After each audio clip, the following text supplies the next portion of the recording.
Мен деле коомго ачыкка чыгып ошону айткандан кийин бир топ эле өзүм стресс болдум. Апам чалып алып ошо ыйлаган кези менин эсимде да. Элвира эмне болуп кетти, сени сабап кетти, эмне болуп кетти деп. Кээ биркилер мындай башкача түшүнөт экен ыдыктычы. Мисалы, комплимент катары, сексуалдык ыдыкты гана ыдыкка катары эсептешкен. Бул каяктан зордук? Эми жөн эле сөз мындай сүйлөшүп атат. Тамашалар, анекдоттор дагы мындай бир Сексистский айтылбайт, ачык айтпайт эч ким. Аны десе мындай уят нерсе көрөт да. Табуу темаларын бере. Өзүм менен эле бирге отурган айым, коллегаларым да мындай күлгөндү иретти. Бир байке ошентип артынан туруп, мен уялып, чоң эле байке, же айта албайм. Ушундай мыйзам керек, буга чек коюш керек, биз көнүп калыптырбыз деп.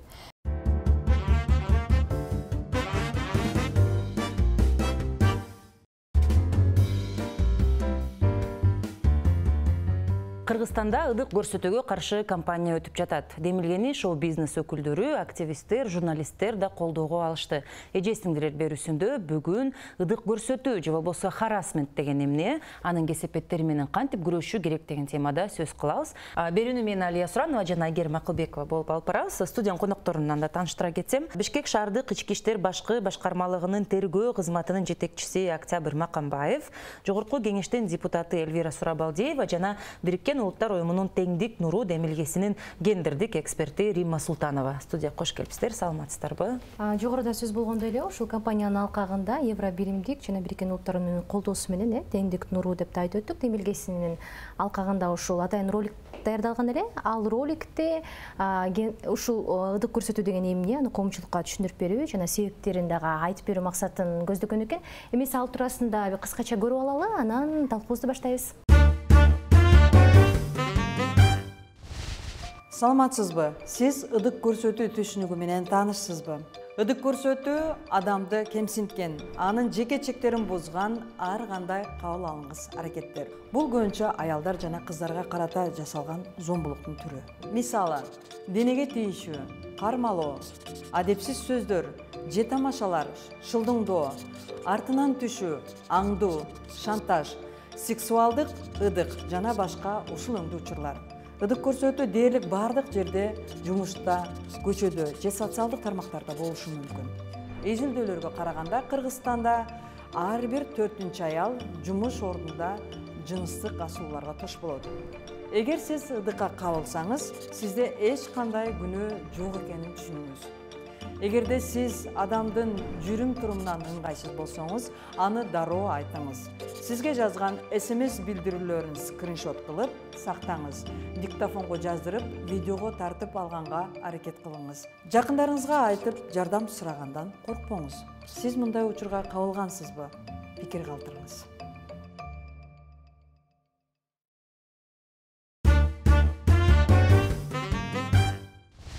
Мынакей жогоруда биз ыдык көрсөтүү же болбосо ушул дүйнөлүк бир терминде эбизби, аралык харассменттин баштапкы түшүнүгү туурасында роликти көрбөдүкпү? Римма айым, адегенде эле сизден баштасак да эксперт катары, бул ыдык көрсөтүүнүн кайсы учурлары бизде кеңири таралган жана ушул көйгөйдүн масштабын канчалык деп айта алабыз Кыргызстанда?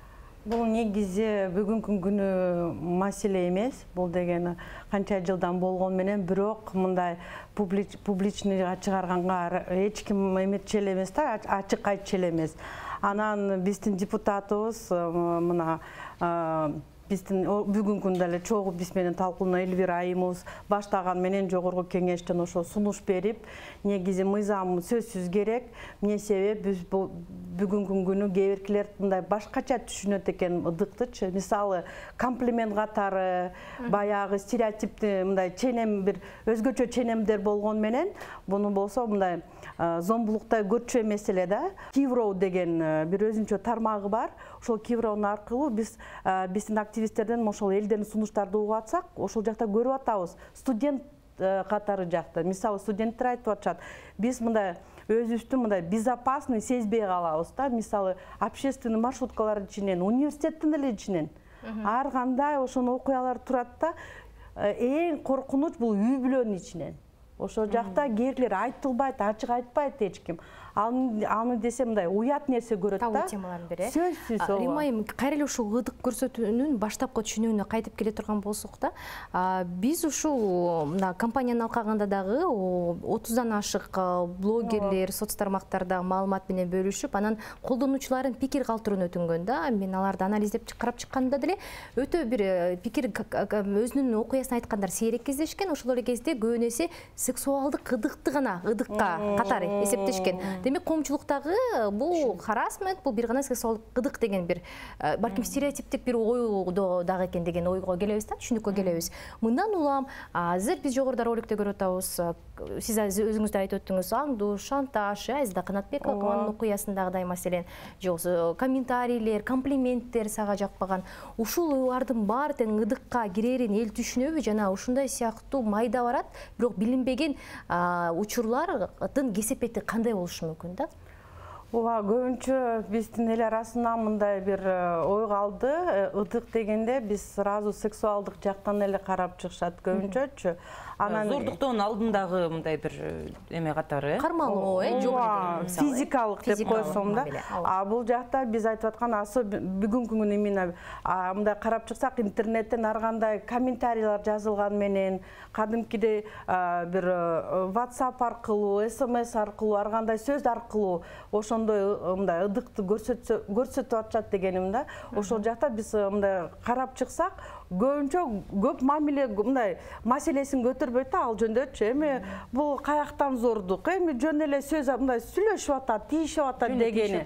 Ооба, ошо тийишип атканы бир маани бербей, мисалы мага жакпаган сөздөрдүн эмнеге мен ошону карап угуш керекмин дегендей, мындай ой кылбай элечи. Ооба, бул жакта көбүнчө эметишет экен да.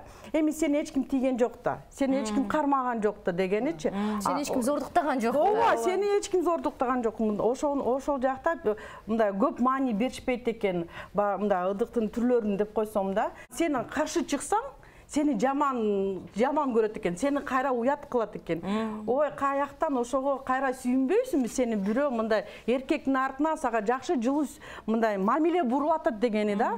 Бул жакта ошону айырмасы түшүнбөксүз да. Ошол айымдардын мисалы дене мүчөлөрү, келбети боюнча, анан кээ бир тамашалар, анекдоттор дагы мындай бир сексистский. Анан сен түшүнөсүң да, сага бул жакпай атканын түшүнүп турсаң дагы, бирок эркекке түшүндүрүш абдан кыйын болот экен да, көпчүлүк учурда. Алар ойлойт, мен жөн эле тамашалап атпаймынбы деп, ошол жеринде кийинирээк дагы талкуулайбыз. Баягы жөнөкөй тамаша менен анан мындай ыдыктын мындай ичке аябай бир эмеси бар да, чеги бар. Элвира айым, азыр мындай сизге кайрылайын. Кыргыз аял судьялар ассоциациясы 2019-жылы изилдөө өткөрүп, анан ошол изилдөөсүнө ылайык өлкөбүздө жумуш ордунда ар бир 4-чү айым ушул ыдыкка, харассментке кабыл болот экен деп ушундай жыйынтык чыкканда, асылууга дуушар болот депчи. Ошол учурда, ошол эле кезде ошол айтып берген аялдардын 80% ошол мамлекеттик мекемелерде иштейт экен дагы. Анан алардын 70% 20-дан 38 жашка чейинки аялдар экен. Бойдок же болбосо күйөөсү бар деле катарда кызматкер айымдар болуп чыкты да.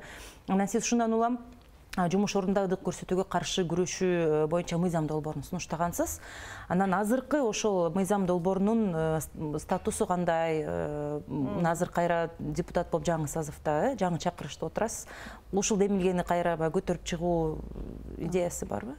Жалпы эми ал кезде харассмент деп чыкканбыз биз. Ошондо биз бул маселени 2018-жылы парламентте мен көтөргөндөн кийин бир жылдай абдан чоң талкуу болду да. Коомдо ар кандай сөздөр болду. Мага карата деле бир топ мындай жеке аброюма шек келтирген комментарийлерди окуп жаттым. Анан тамаша дейсизби, ошол тамаша чегинде да көрүп жатышты. Эң өкүнгөнү мен үчүн мындай эң мындай таң калыштуу, өзүм менен бирге отурган айым коллегаларым да мындай күлгөн иретте тамаша иретине алып жатышты да. Бирок изилдөөлөрдү бир жылдан кийин 2019-жылы өткөргөндөн кийин ошол ассоциация аркылуу натыйжалары эми шок болду деп айта албайм да. Анткени бул айымдардын арасында, жалпы биздин айымдарыбыздын ортосунда биз курбулаштар, достор, жакындарыбыз менен сүйлөшкөндө коллегалардын арасында баардыгынан эле белгилүү маалымат да, баардыгы эле билет. Бирок биз өз арабызда деле ушуну тамаша катары көрөбүз да. Эми ушундай болуп калды, эми таарынба депчи. башыман өткөн окуяны 2018-те мен деле коомго ачыкка чыгып ушуну айткандан кийин биртөө эле өзүм стресс болдум. Мен жаш эле, мындай жаш эле кыз эмесмин, бирок мен үчүн ошол убакта коллегалар жактан мен бир кезде парламенттин төрагасынан да кайрылгам да. Ушундай негатив болуп жатса, эмнеге сиз мени колдогон жоксуз десем, чочуп кеткендей да мамиле кылды да. Жок, Эльвира, биз баарыбыз колдоп атабыз, эми бирок баары бери бир жылдай ошо тамаша чегинде жүрдү да, бунун баарычы. Анан ассоциациядан изилдөөлөр жүргөндө натыйжаларын биз парламентте презентациялаганбыз да. Парламентке, коомго ачыкка чыгып ушундай болуп атат. Мен эми 2020-жылдын октябрь айында деген парламенттен кетип, ошон 6-чакырылыш менен иштеп биз ошо мыйзамдын үстүндө иштеп баштаганда мен парламенттен кетип, андан кийин өкмөттө кыска мүнөттө эле иштеп калдым. Бул маселени трудовой кодекс менен кийин ишке ашырабыз деп токтоп калдык да. Мен тарабынан токтоп калды да. Бирок менин билишимче эл аралык уюмдар, эксперттер тарабынан, Рим айым деле бул жерде отурат, айтып атат. Буюрса бул мыйзамга айланып, буну биз алып келебиз. Менин коллегаларым колдоп берет деп ишенем. Азыр мурдакы созувдун 20 депутат эле кайра бул соз 7-чакырылышка келип калды. Бүгүнкү күндө деген 70 жаңы депутаттар келип калды. 90 депутаттын ичинен 30 депутаты мындай жаш депутаттар деп биз айтып атабыз да. Мен ойлойм булар прогрессивдүү, мындай аялдарыбызды, айымдарыбызды колдой турган коллегалар көп болуп атат. Бул мыйзам өтөт деп мындай чоң ишеним менен буюрса буну парламентке алып келебиз деп ойлойм. Иш кайрадан башталат экен, мындайча айтканда. Эльвира айым, эгерде биз мыйзамдан алкаганда эмес, эмоционалдык жактан айта турган болсок да, сиз өз мисалыңызда ыдыкка кабылган аял кандай сезимдерге туш болушу мүмкүн? Мисалы, сиз толук укуктарыңыз жөнүндө ыдык туурасында маалымат билгени, ал тургай мындай макамыңыз боюнча да жогорку кеңештин депутаты болуп туруп, ушундай ыдыкка кабылгандан кийин да айтып атпайсызбы, кесиптештери менен да ар кандай сөздөр болду. Же болбосо балким өзүң күнөөлүүсүң, өзүң ошол нерсеге себеп болдуң деген бизде аябай бир көп пикирлер айтылат да, аялдарга карата тескерисинче. Ооба, Айгерим айым, мындай болуп калды да, эң биринчи мен эми муну кайра эстетип кетсем, бул деген лифтте болгон окуя болчу. Ошол лифттен чыккандан кийин эле эң биринчи мен өзүм чыгып алып туруп өзүмдү карадым да. Кийген мен эми абдан консервативдүү кийинем да. Тизеден ылдый юбка кийем, анан жабык жакет, пиджактарды кийип жүрөм. Өзүмдү карап туруп, кыска юбка кийбесем деп мен ойлоп турмун да. Ошого аябай кийин уялдым да. Мен дагы ошондой стереотиптер менен чоңойгон кыз экенмин депчи. Анткени деген өзүмдү карап туруп биз көнүп турбуз да, биз ушу коомдун таасири ушунчалык чоң да. Сен 6-дан кийин караңда бир жерде жүрсөң, сен күнөөлүүсүң.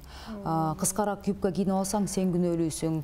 Анан боюнуп алып татнак болуп жүрсөң, сен күнөөлүүсүң деп бизде бүт жерден айымдарды күнөөлөшөт да. Кыз деген өзүңдү караш керексиң. Сен ошого жеткирдиң. Бул жерде күнөө сенде деп 100% баарын деген айымдарга такышат да. Ошол учурдан кийин чыгып алып мен андан кийин парламентке мен Твиттерде жазгандан кийин бул парламентте тарап кетти да. Ошо коллегалардын мамилесин көргөндөн кийин, жакындарымдын стресс болгонун көрүп алып, бир чети менин бир тууган эним бар, жакын менин досторум бар. Анан 65-теги азыр 65-те апам бар. Апам чалып алып ошо ыйлаган кези менин эсимде да. Эльвира, эмне болуп кетти, сени сабап кетти, эмне болуп кетти деп менин апам деле кандай болуп кетти деп мындай көп мындай чоң аягы деген ушак болуп кетти да. Кийин ушунчалык эмоционалдык жактан аябай стресс болгонумду мына канча жыл өттү, 4 жыл өттү. Ошол убакыттан бери жок, бул мыйзам ишке ашырылыш керек. Бирок мен бир нерсесине баа бердим. Буну ачыкка чыгаргандан кийин абдан көп айымдардан Фейсбуктун мессенджерине, личкага абдан көп каттар келип баштады да. Мамлекеттик жоопкерчиликтүү кызматта иштеген чоң биздин аялдарыбыз. Анан биз негедир ыдык деген асылуулар жаш гана кыздарга болот деп ойлойт экенбиз да. Бирок 50-дөн ашкан, менден улураак эжекелер чалып жатышты, жазып жатышты. Эльвира, ушул мыйзамды туура айтып атасың, мына элге деле айткандан уяласың, мен ушу жашым ушундан 50-дөн ашып калдым. Бирөөгө айтсаң шылдыңды айт депчи. Бирок ушундай мыйзам керек, буга чек коюш керек. Биз көнүп калып турбуз деп. Мен деле кызым бар, мен деле мына неберем чоңоюп атат. Ушундайды токтотуш керекпиз деп айткандан кийин мен ойлойм, бул мындай туура жолго бардык деп мен ошол убакытта деген мыйзам жөнүндө толук кандуу биз иштеп баштадык да. Мен үчүн кызык нерсе да өзү көптөгөн айымдардын үн катпай жүргөнүнүн артынан канча эркектер дагы эле ошол жасап жыргап жүрүшөт да. Үй бүлөлөрү бар, мындай карасаң аябай мындай үлгү катары келтире турган эле жакшы позицияларды ээлеген эркектер. Бирок Алия айым, эгер ошол мырзанын бийликтер жүрсө, эгер ал мырзанын колунда каражат болсо, ал мындай алдуу күчтүү эркек болсо, анын жанындагы айымдар ошентип жабыркаса, ал жазасын сөзсүз көрсөтөт. Башка жолдор менен. Физикалык жактан болобу, же ошол иштеген адамды жумуштан алганга чейин барган учурларды, мисалы мен билем да алардычы. Анткени ал эркек деген бул менин аялым, бул менин жакын адамым, менин карындашым, менин тааныш билишим, мен мага ишенген, мага таянган аял деп туруп, ал өздөрүнүн тегерегиндеги чөрөсүндөгү аял болсо, аларга болушуп, ошондой эркектерге жазасын көрсөтүшөт. Бирок чөчүн айымдарга аркасында атасы, агасы, жолдошу жок айымдарга болуша турган же анын жакын эркектердин колунан келбесе, аларга болуша турган мыйзам жок экен да.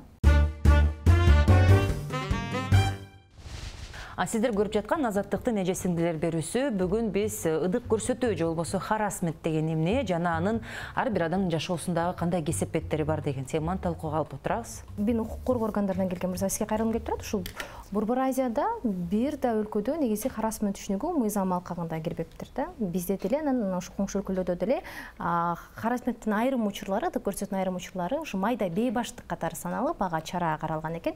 Ал эми биздин ушул сиздердин практикаңыздарда кандай ыдык көрсөтүү боюнча кайрылгандар болобу, жана көбүн эсе алар кайсыл учурлар, аларга кандай жаза каралат? Эми бизде негизи Кыргызстанда, Кыргыз өлкөсүндө харассментке ылайык келген кыймыл аракеттер бул Кыргыз Республикасынын кылмыш жаза кодексине 156-беренесинде көрсөтүлгөн. Жана ошондой эле Кыргыз Республикасынын укук бузуулар кодексинин 126-беренесинде көрсөтүлгөн да. Токтолуп кетсек, башкача айтканда 156-берене бул сексуалдык мүнөздөгү аракеттерге мажбурлоо.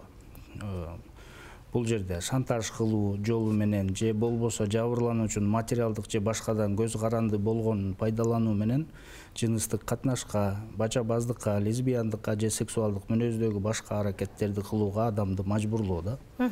Буга 5 жылга чейинки мөөнөткө эркиндигинен ажыратуу жазаланат. Кандай арыздар келип түштү эле ошо берүүгө чейин, эфирге чейин айтып көрсөтүп берип атпадыңызбы эле? Негизи мындай фактылар бизде жок эмес, бар. Бул негизи биздин Бишкек шаарында баарыңарга белгилүү болгон эми жанагы интернет булактарына, массалык маалымат каражаттарына чыккан эмелер бар. Мекемелерди атап айтпай эле коеюн. Эми бул боюнча кылмыш иши козголгон өз убагында 11-октябрь 2019-жылы бир жаран 91-жылы туулган бир кыз кайрылган. Ал жерде ошонун жетекчиси ушундай туура эмес мамилелерди кылып, анан шантаж кылып, ушундай бир эмеге туура эмес мамиле жасап жатат депчи. Эми ушундай ыдык көрсөтүү жасап атат депчи. Бул боюнча териштирүү алгачкы текшерүү жүргүзүлгөн. Тергөө тарабынан бул 1-Май районунда. Анын тергөө амалдарынын негизинде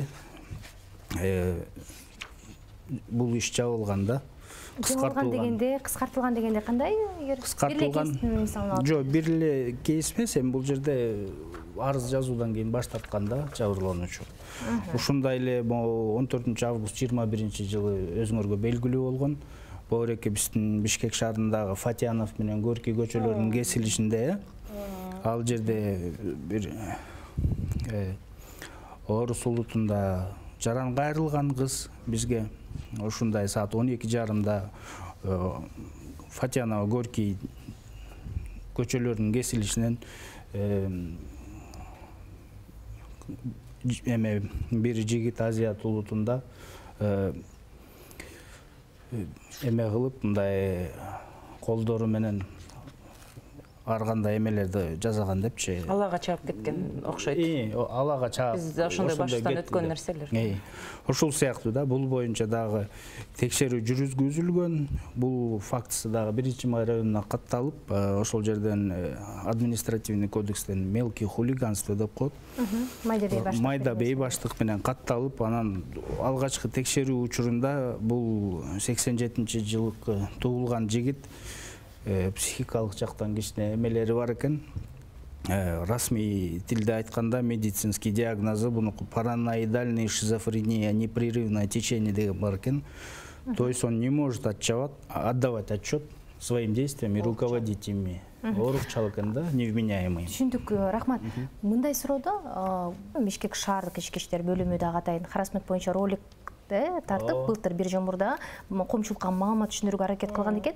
Анан эми мындан улам демек силер ушундай сыяктуу кейстер менен жолугушуп жатасыңар, ишиңерде деле иликтөө иштериңизди жүргүзүп жатканыңызды азыр көрсөтүп жатпайсызбы, айтып жатпайсызбы?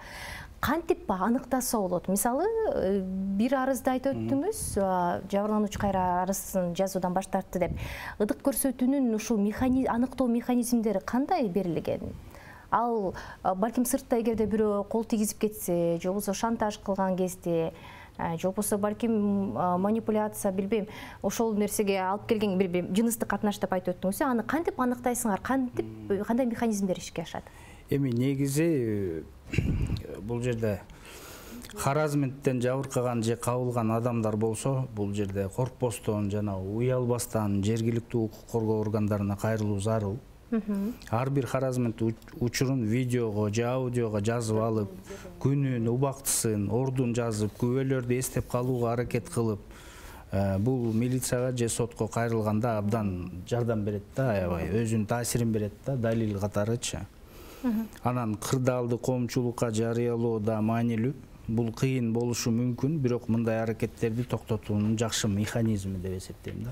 Бирок мындай эгерде ошону тартып алганга же жазып алганга мүмкүнчүлүк болбой калса, жөн эле келип сөз менен айтып аныктап берсе, анда мыйзам эми бизде чынын айтканда бизде өзүбүз демократиялык өлкө болгондон кийин бизде эң биринчиден ар бир инсандын, ар бир адамдын укугу өйдө турат да, бийик дегендечи.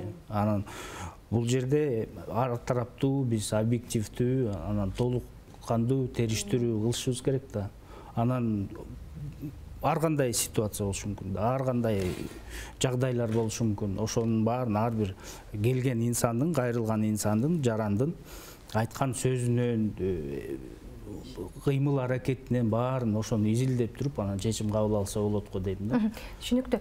Телеграм каналдар бар. Анан ошол жерде ушул атайын кыз келиндердин бир канча топ каналдары бар да. Мүмкүн сиздер деле катталсаңыздар керек. Ал жерде милицияга да арыз жазгандар бар. Анан арыз жазып майнап чыкпагандан кийин ошол жерде ага харассмент же содук көрсөткөн эркектердин сүрөттөрүн анан каталышуусун, тизмесин, кыскасы болгон маалыматты башка кыздар ошол адамдан жабыр тартпасын деп жарыялап келишет да. Римайым, эксперт катары сизге суроо азыр мына биринчи кейсте эле арыз берген адам баш тартып жатпайбы? Буга эмнелер себеп болушу мүмкүн жана эмне үчүн бул тема ушунча коомчулукка, кыргыз коомчулугунда 40 жылдары кызуу талкууланганы менен дагы деле табуу жабык темалардын катарына кирип жатат. Эмне үчүн кыздар ачык айткысы келбейт, өз укугун коргой албай жатат?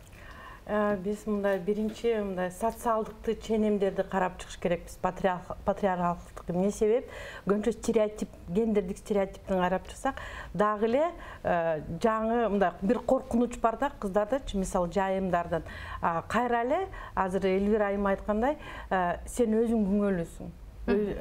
Сама виновата дегени бул аябай өзүнүн мындай сразу оправдательный мындай коюп коет сөздөрдүчү. Ошол үчүн бул жакта даже если бул биздин эжекебиз арыз жазса, аягынан примирениен келип атпайбы, туура эле түшүндүмбү, Ошо примирение болгон менен биз эмне себептен ошентип калды? Биринчи, мен оюмча, мен бул именно ошол окуяны изилдеген жокмун, бирок мен как предполагаю, психологиялык жакта аны давлениясы кетти, бул эжекебизгечи.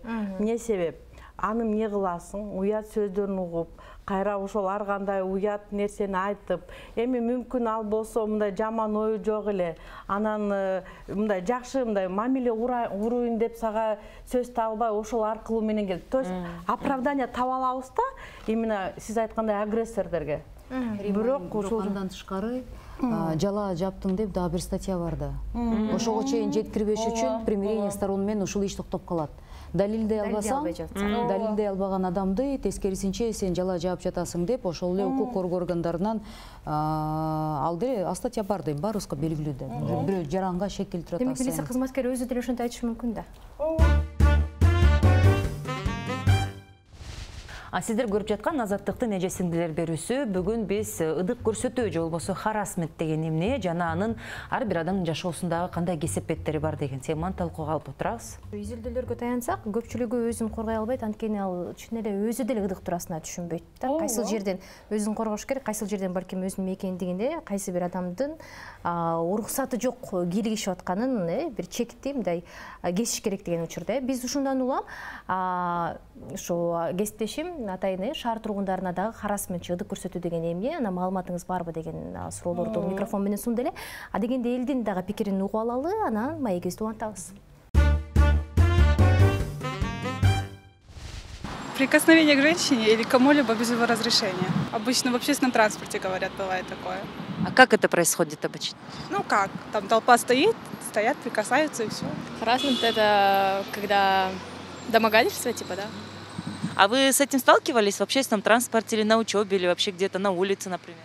Ну, не пытались дотронуться, но, да, там свисты, не свисты. А что вы при этом чувствуете?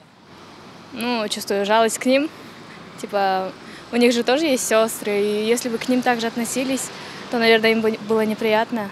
Домогательство, вот, если еркек айылга ошондой кылса, это уже вообще неправильно, туура эмес. Биринчи уккансың эми, бирок мындай биринчи көргөн эмесмин да өзүм. Харассмент, в моем понимании, это вторжение в личное пространство человека без его на то согласия. Неважно, это женщина или мужчина, харассмент может проявляться и в том, и в другом направлении. А вы с ним сталкивались? Харассмент,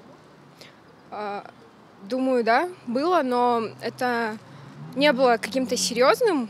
Но люди, часто не замечая, могут вторгаться в твое личное пространство. Аябай кеч болчу саат 2 сыяктуу мен жүрөм, андан бир машинада 2 бала ошондой келди, номерини бер сыяктуу, ошо экен.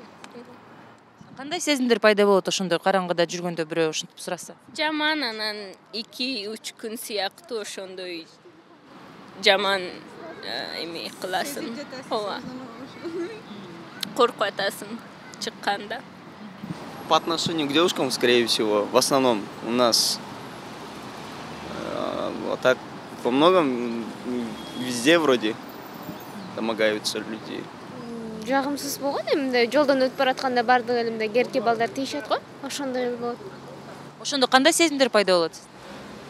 Коркуу сезим болот, мындай жагымсыз болот да, ыңгайсыз. Тийишкенде ар бир мындай кара кыз деген өзүн коргосо болот да, айтыпчы, ал эми мындай кол көтөрүп же кылса аны го мындай суд менен жазаласа болот. Например, официант болуп иштеп жүргөндө бияка барып келбейлүү, антияка барып келбейлүү деп эле чакырышчы. Анан улуу эле кишилер байке деп эле кетип каласың, эчтеке кыла албайсың го. Кандай сезимдер пайда болот ошондо? Эми мен өзүм атам менен тең кишилер аябай жаман сезим болот. Уялып кетесиң го. Это домогательство, то есть в отношении, когда по работе, да, или по другим причинам, может, учитель может там другого учителя, другого ученика, ну так, домогательство сексуальное, все. Может, они сталкиваются, но никто не скажет об этом, потому что это, как говорят, уят. Мына бул сурам жолун мен өзүм да өткөргөм да, канча балдар кыздарга келип харассмент деген эмне деп сурасам, көпчүлүгү эле чындап эле билишпейт да. Анан кийин бул жөнүндө маалыматы барлар көбүнчө баягы орус тилдүү жаштар болуп атат да. Демек мага мындай бир ой келди да. Демек орус тилинде бул тууралуу, бул көйгөй жөнүндө, харассмент жөнүндө маалымат көп жайылып таралган да. Анан кыргыз тилдүү биздин жаштарда тилекке каршы көбүнчө бул жөнүндө маалымат жок экен да. Бул ошондо баягы кыргыз тилдүү мейкиндикте, маалымат мейкиндикте эркиндигинде бул жөнүндө чындап эле абдан сейрек же болбосо бир жокко эсе деп айтсак дагы болот окшойт э. Анан эми биз ушу кесепеттерин дагы карап талкуулап көрсөк, мында кыздар дагы айтып атышпайбы? Биз унчукпай эле кете беребиз, эмне кыла алабыз, колубуздан эмне келмек эле деп чымытып баягы унчукпай эле кайрылып эле качып кетүү да көбүнчөчү. Анан кесепеттеринди алып карачу болсок, бул мындай азыр кыздар өздөрү мындай эле күлүп, мисалы жылмайып, же болбосо уялып айтып берип атышат да. А чындап эгерде ичине баягы кыздардын, сиз да канча кыздар менен сүйлөштүм айтып атасыз, айтып берсеңиз психологиялык жактан, эмоционалдык жактан, мисалы алардын келечекте, жашоосуна кандай чындап баягы таасирин тийгизет. Болбосо бизди мисалы көрүп угуп отурган, балким көп ушул теманы түшүнбөй аткандар дагы кайра айтышы мүмкүн да. Силер кайра жок эле жерден көйгөй чыгарып алып өзүңөрчө эмне эле болуп атасыңар деп. Же болбосо комплимент айтса сүйүнбөйсүңбү тескерисинче деп, ал кандай эле сага психологиялык жактан жабыркатмак эле деген сыяктуу. Эми жаш кезинде жабыркаган кыздар болсо, сөзүңүздү бөлүп койдум, Рима эмне? Кийинчерээк ал кыз үй бүлө курганда зордук, зомбулукка каршы туруп бербейт да. Ушу канча окуяларды айтып берип атышат. Биз эми ошону изилдеп, сурамжылоо жүргөндөн кийин, анан исследование жүргөндөн кийин бир топ учурларда ушунчалык өзүн жаман сезип, аягында мындай жашоомо өзүнө өзү мындай эме кол кыйып мындай жашагым келбей жатты деген учурлар да көп болду. Балдарды карагым келбей, карай албай деле калдым деген учурлар көп болду деп энелери айтып жатышты. Кээ бир учурларда жолдошум айтайын десең, үй бүлөлүү айымдар. Ал жолдошум барып алып туруп, анын аякта ызы чуу чыгат, аягында камалып кетет деп, ошондон да корктум деген окуялар көп болду. Анан бизде да бар эмеспи, тарбияланганда да акылдуу кыз ичиндеги болуп жаткан жаман нерселерин сыртка чыгарбайт, эч кимге айтпайт, жалаң жакшысын гана алып чыгат депчи. Мисалы, ошол жактан дагы ошентип атып дагы балким чоң таасир тийгизет. Ичинде жаман болуп аткан нерселерди айта албайчы. Бирок буну сыртка чыгарсаң, үй бүлөдө атасы, агасы, иниси, эркек туугандар бар болсо, бул намыс деген сөз да. Барып туруп сөзсүз түрдө ошол эркектин аброюна шек келет, ошол үй бүлөдөгү эркектин аброюна. Анан ошол эркекти аргасыз бир кадамдарга мажбур кылып атасың дегенге чейин барышат экен да. Тегеректеги ошол билип калган, окуяны билип калган адамдар эми бул барып туруп бирдеме кылыш керек да. Бул колунан келбесе эмне кыла алат? Колунан келсе чын эле колунда бийлиги, эми каражаты бар болсо, ал жазылайт. Аны биз угуп жатабыз. Бирок колунан келбесе, барып туруп ошол учурларда аябай мындай психологиялык, моралдык жактан жакын эркектерди деле аябай жабыркашат да. Бир топ убакта мага каттар келип жатты да. Мен жолдошум бар, кийин жолдошум билбейт, билип калса, ал анс деле мени иштебе деп атат. Анда бирөөдө чыгып кет дейт, эмне иштеп атасың? Значит, сен тиги ошого бир эме берип атасың, бир повод берип атасың. Сен мүмкүн себепкерсиң. Же тескерисинче ошол ыдык көрсөткөн коллега болсо, жумуштагы же жетекчиси болсо, ал айтат экен. Кийин чыгып калсаң, жолдошуңа айтып койсоң, же жакындарыңа, же эркектерге айтсаң, келсе мен айтам. Бул өзү күнөөлүү деп. Бул мага өзү тийишип жатты. Анан бизде жанагы макал бар го, кунажын жөнүндө. Ошондой сөздүү мисалдарды келтирип, ана тескери сен өзүң мага тийишип жатасың деп, тескери бурмалап жүргөн учурлар да болуп жатты. Ошондо агрессорго аябай жакшы жардам берип турган макал да. Чечүүчү жолдорго келе турган болсок да, мисалы ушул былтыр эле биз ушул студияда дагы бул теманы талкууладык элек. Кыргызстан Борбор Азия өлкөлөрүнүн ичинен аялдар үчүн мындай кооптуу бир өлкөлөрдүн катарына кирди деп, ушул изилдөө бир индекс ошону көргөзгөн болчу да. Мындан улам Элвира айым жанагы эле мыйзам темасын эгер биз уланта турган болсок, сен эгерде мен мисалы өзүм Кыргызстан жаранда болсо, мен өзүмдү коомдук транспортто, көчөдө, үйдө, жумушта, окууда, кайсы жерде болбосо дагы кооптуу сезишим керек да. Мамлекет мага ошол нерселерге шарт түзүп бериш керек да. Демек, харассмент туурасындагы, эгер ыдык көрсөтүү туурасындагы мыйзам ишке кире турган болсо, анын механизмдери ишке ашыруу кандай болушу мүмкүн? Жана ошол кооптуу түзүп бергөө балким жаныңыздагы ушул укук коргоо кызматкерлерине бир рычаг болуп бере алабы, жардам болуп бере алабы? Эми биз бул мыйзамды талкуулап жатканда чет өлкөгө мисалдардын бири болуп, биздин менталитетке окшошураак Грузия барып келгенбиз да. Алардын деле мырзалары, менталитети биздикине окшош да. Кыздарга бүт жерден тыюу, эми азыркы Грузия эмес, менталитет жөнүндө айтып атам да, эски Грузиядагы мындай ошо адат салттар боюнча, мырзалардын жүрүш-турушу боюнча биздикилердикине аябай окшош да. Ошондо талкуулап жатканда менин таң калганым да, бул Грузиядагы мыйзамдын өтүшүнө себепкер болуп эң башына турган депутат мырза менен таанышканбыз да, эркек киши менен. Ал келип айтты, менин да кыздарым бар, менин да аялым бар, менин да карындаштарым бар, ушул апам бар. Биз ушуну көтөрүп жатканда коомдо абдан чоң талкуу болгон. Эми биздин кыздарыбыз сулуу, тийишсе эмне болот экен дегенден баштап жанакы биз айткан сөздөргө чейин жетип, бирок аягында буну биринчиден атайын протокол болот да. Ошол протокол очный ставка сыяктуу болот. Ошондо деген бир топ азыр деген жабыркагандар боюнча Стамбульский протокол барбы, ошон сыяктуу протоколдор болот да. Атайын деген буну Ички иштер министрлиги тарабынан жасалган.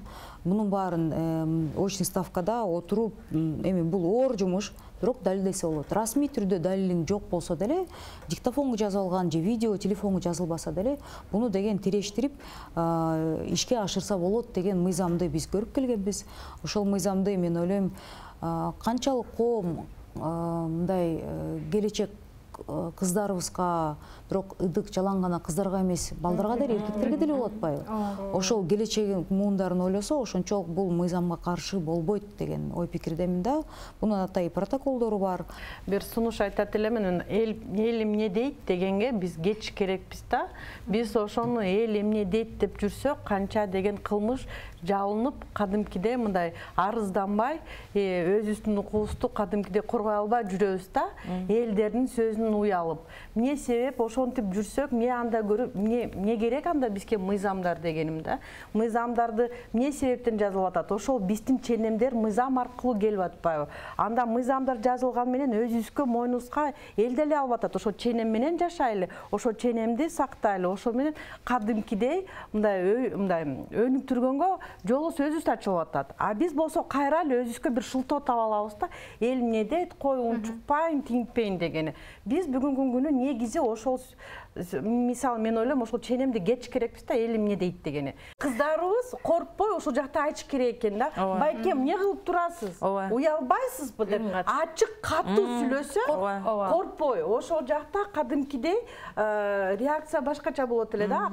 Ар бир жарандык жанына карап эле эмне кылып атат деген реакция болот да. Ошол үчүн ти агрессорлор кичине өзүн кармап баштайт деген оюм. А биз баягы ой менен кызыбыз уят, ичинен эмне мени ойлойт деген коркуп менен тиисин кадимкидей улантып атабыз. Ошондо элестетсеңиз, бир күндө биздин 1-класстан 11-класска чейин кыздарыбыздын канчоосу маршрутка менен күндө коомдук транспортто жүрөт. Канчоосу ошондой кырдаалдан өтүп, бирок үйгө келип атасына, байкесине, туугандарына айта албайт. Ошо мен ошентип кайрылып кетет элем да. Ар бир ошо мырзабызга үйүңүзгө барып, кечинде ошо бойжет эле кызыңыз бар болсо келип сурап көрбөйсүздөрбү? Ошо коомдук транспортто сага бирөө сүйкөнүп, колун тийишип, кармалап, ошо 11-классы бүтсө, ошо мектепте окуп жүргөнүңдө бар беле ушундай деп, ар бир кыздын, мектепте окуган ар бир кыздын башынан бул нерсе өткөн. Чоң рахмат. Коопсуз чөйрө өтүүсү менен өзүбүздү дагы демек коргой алабыз, ушунун берүүсү жыйынтыктайт. Ооба, келип бергениңиздер үчүн чоң рахмат. Мен да ошол биздин кыздарга да, балдарга да, биз буга чейин айттык, харассмент баарына эле тиешелүү деп. Баарыбызга ушундай бир аң сезимдүү коомдо жашап, анан ушундайды көрүп калсак, бирибиз үчүн туруп бере турган бир жарандардан бололу деп ошо тилек менен бүттүрөйүн. Ооба, бүгүн берүүбүзгө келип бергениңиздер үчүн чоң рахмат. Бүгүн Азаттыктын эжесиндилер берүүсүндө биз ыдык жасоо же болбосо харассмент деген эмне жана анын кесепеттери кандай болот деген теманы талкууга алдык. Берүүнү мен Алия Суранова жана Айгерим Акылбекова болуп алып бардык. Сиздер менен эмки берүүдө көрүшкүнчө сак саламатта туруңуздар.